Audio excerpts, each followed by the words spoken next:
I would say I'm 14 because I would be younger, so people would care more. I would speak with a smaller voice, and because I was still looking younger, physical appearance wasn't a big problem at the beginning. And then I received that picture where I saw a big blonde boy, blue eyes, and I said, oh, this is it.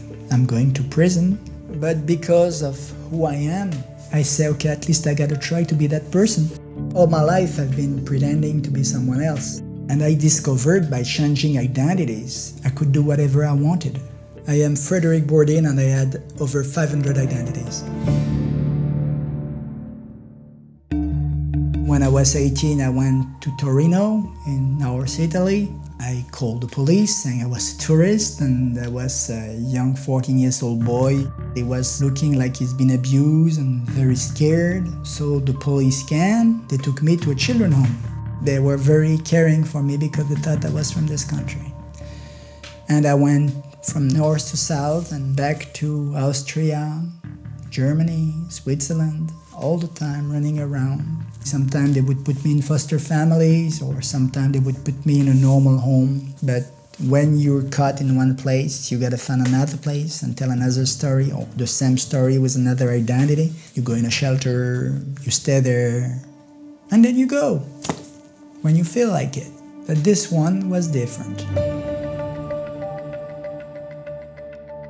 I called the police, pretending to be a tourist, to find a young boy that needed assistance. They wanted to know who I really was. And I realized at that moment that I had to convince them that I was someone who exists. But I couldn't tell them who I really was. I told them I'm coming from the US. They told me to call the Center for Missing and Exploited Children of Arlington, Virginia.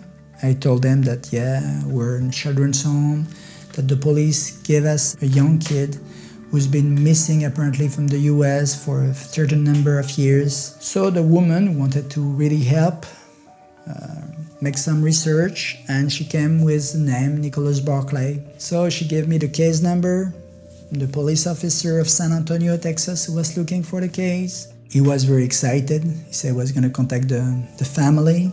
It unleashed all kind of reaction, the embassy, the sister, the judge, the prosecutor.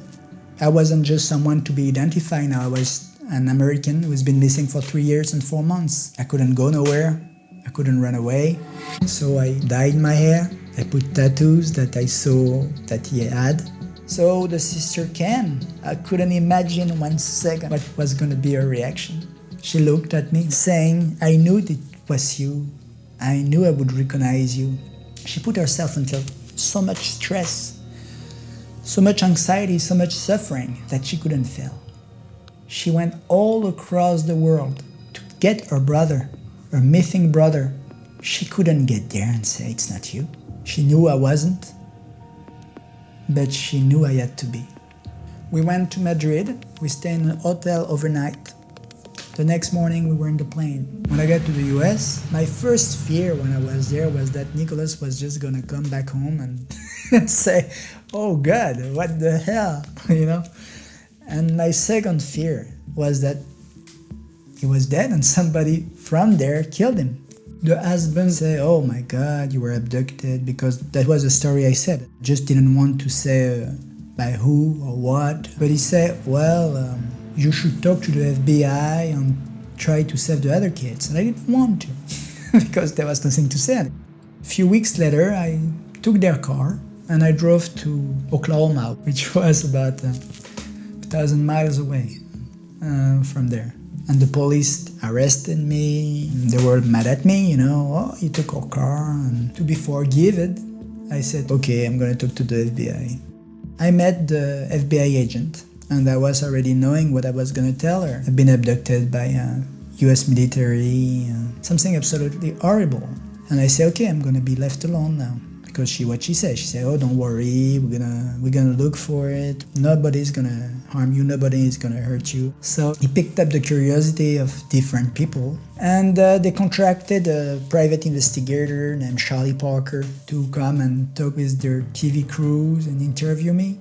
While they were doing that interview, Apparently he saw a picture of Nicholas in the back on the wall, and he thought my hair weren't the same, and he put himself inside his head that I wasn't Nicholas Barclay, and I was maybe a terrorist. The FBI wanted me to meet, so we went into plane to Houston, and he was a brilliant doctor. It's not the kind of doctor that you can lie to. He listened to me for a few minutes, and then he went to FBI agent, and he told them, which I didn't know at the time, but he told them this can't be Nicholas Barclay.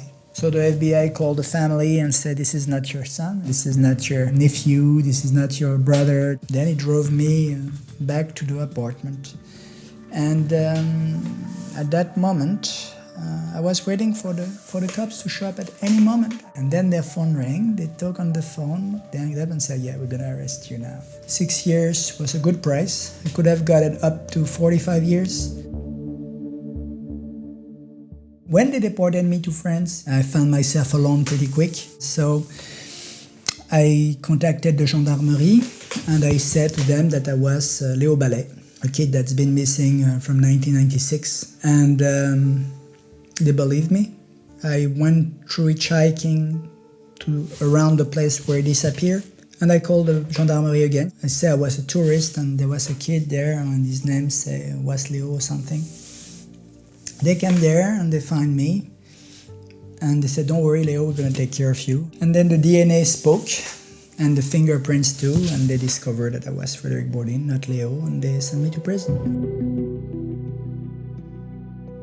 It didn't exist. It's identity that I took when I was South France. Just like I did it so many times, I chose that name, Ruben, which was a friend of mine from Spain. Sanchez Espinosa was a name that sounded Spanish. I was in a children's home in Girona, in Catalonia, and because I don't like when they ask me where my family is, I told them that they have been killed in the Madrid bombing, so they would leave me alone. There was no Ruben Sanchez Espinosa with his family dead in bombing in Madrid. It's a creation of my head. Francisco's story was that his mother was French, his dad was Spanish, and he was with his younger brother in a car accident, and he was the only one who survived after staying a few months in the coma. After the accident, he was supposed to have been sent with his uncle, and his uncle was abusive, alcoholic and abusive, and that's why he ran away. I got caught because one of the person who worked at the school saw me on TV and told a boss. They verified together and then they called the police. Why do you think this ended up being your last experience as an imposter? Because I adopted a cat. There's one thing about me, I can't abandon him. And what I know is that I get 5 children. There is no greater joy than to look after my children. I've been in many countries, and I want my kids to see those beautiful places that I've seen. I want them to be happy and to know, not too much like me, but more than a little.